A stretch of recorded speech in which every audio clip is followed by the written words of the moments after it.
in using that in terms of comedy, there are some jokes that I might make or observations I make about a particular group, and some people might not like that. But sometimes I'm like, I'm glad you don't like that because I wrote it to offend you.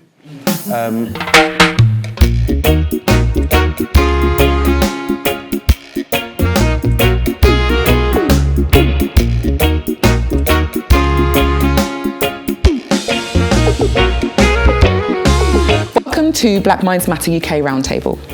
Today we're talking openly about the pressures of public life, TV exposure, social media scrutiny and cancel culture, and how these experiences can shape mental health. We're here to explore what helps people to stay grounded, grow and find support that truly understands their cultural and personal background.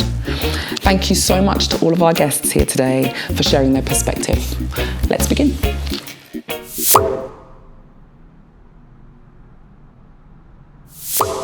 Reality TV often blurs the line between who someone truly is and how they are perceived. After Big Brother, how did you navigate the emotional aftermath of having the public weigh in on your personality, and what helped you rebuild or protect your sense of self? I think I didn't navigate it quite well in the beginning because I didn't get the adequate support I needed.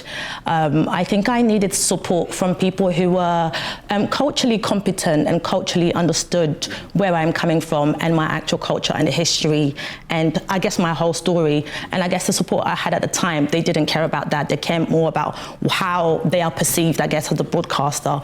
But once I started to realize the seriousness of my mental health and that it was collateral damage, especially after I was diagnosed with PTSD. And actually what was really weird is before getting my diagnosis, I was convinced that I had bipolar at that point because I felt like my state of mind was split into different people and I was trying to make everything come to one and get a sense of one reality that made sense. Eventually, what did start to make sense is actually getting therapy outside of the people who had caused it. So the therapist isn't compromised. I think that's one of the first steps. And also the therapist understanding the racial dynamics and racial hierarchy, and also understanding discrimination and how it plays into intersectionality, the different overlapping identities being taken into consideration was important. And also I had to be really compassionate with myself and where I am coming from, who I am, and the different overlapping identities that I hold. So that was important for me to remember. Also, it was really great to lean into the positive because there was a lot of people saying, you were amazing, you're my hero, you spoke this, you spoke that. But I found myself often tuned into the negative voices. So having to remind myself of the positive impact I had made was something that was really important to me. And I think in terms of who I really am, I've always known who I was, but I think because I lost myself in the PTSD, I was caught up in trying to return to who I knew myself to be. Whereas what I realized later down the line is that I was molding into a greater aspect of myself, and I was still kind of holding on to where I was rather than leaning into who I was becoming. And so that was a part of why this PTSD journey, in a way, it was a blessing in disguise, but also getting therapy from Black Minds Matter, being able to speak to someone who can identify with the unsaid that I can't say in a usual therapeutic space, to be able to say, actually, as a Black woman, this is a harm that I feel is happened to me, being portrayed as aggressive rather than intelligent or assertive. It was detrimental to my character, having to constantly maybe explain myself that I'm not aggressive. It was something that I feel like is holding me back, and having a fellow Black woman say, I understand this, rather than making me question that, because I'm already in a state of mind where I've got 5 different Trishes that I'm trying to connect with. I don't need anyone else to add to that confusion. And so speaking with a therapist who did understand my journey, who looked like I did, was really detrimental in kind of helping me get a sense of awareness, and also help me navigate in understanding that I'm leaning into a greater version of myself, and I can do that confidently without being held back by the haters' voices. Yay, forever change. Love that. I love the bit that you talk about kind of recognising that those experiences shift you to somewhere different. right? We don't stay static all of the time. We move and we progress, we grow. And some of those experiences that you guys are all talking about are the catalysts for growth.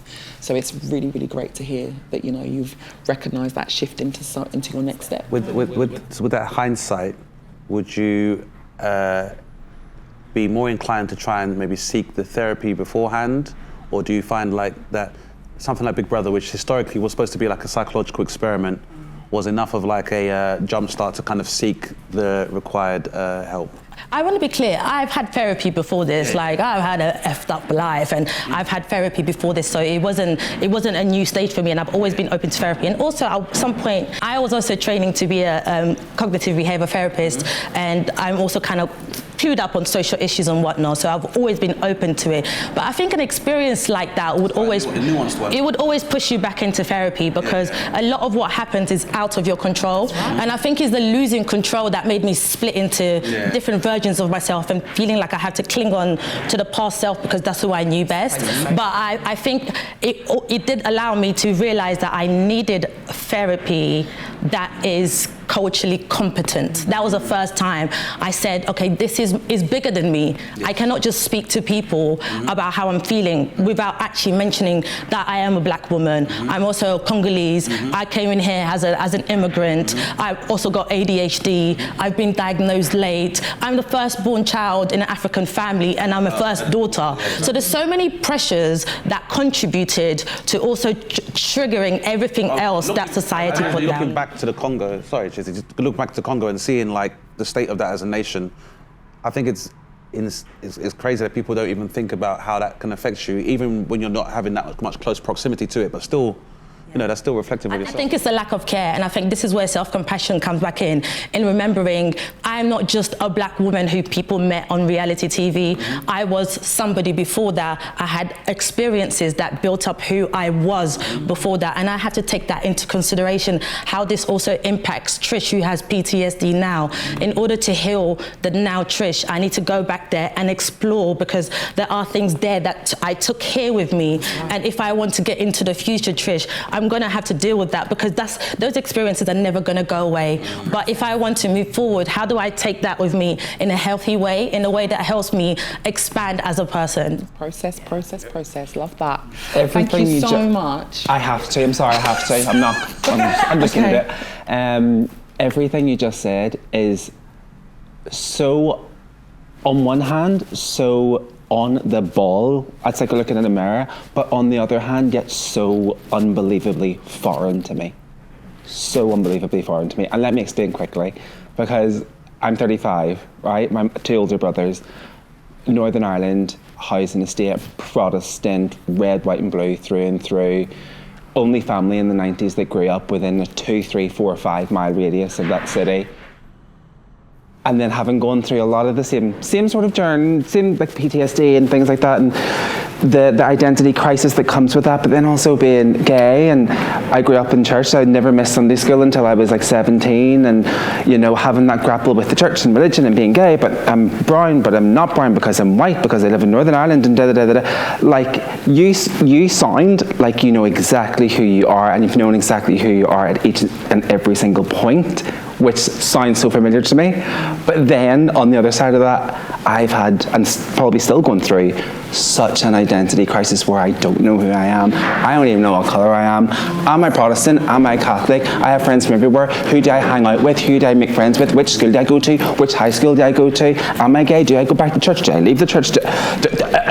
Does my daddy love me? Does my daddy not love me? Like, I can sit and talk to you all day, and I'm floored by you. I am floored by you. I see you. I see you. You can be all of those things.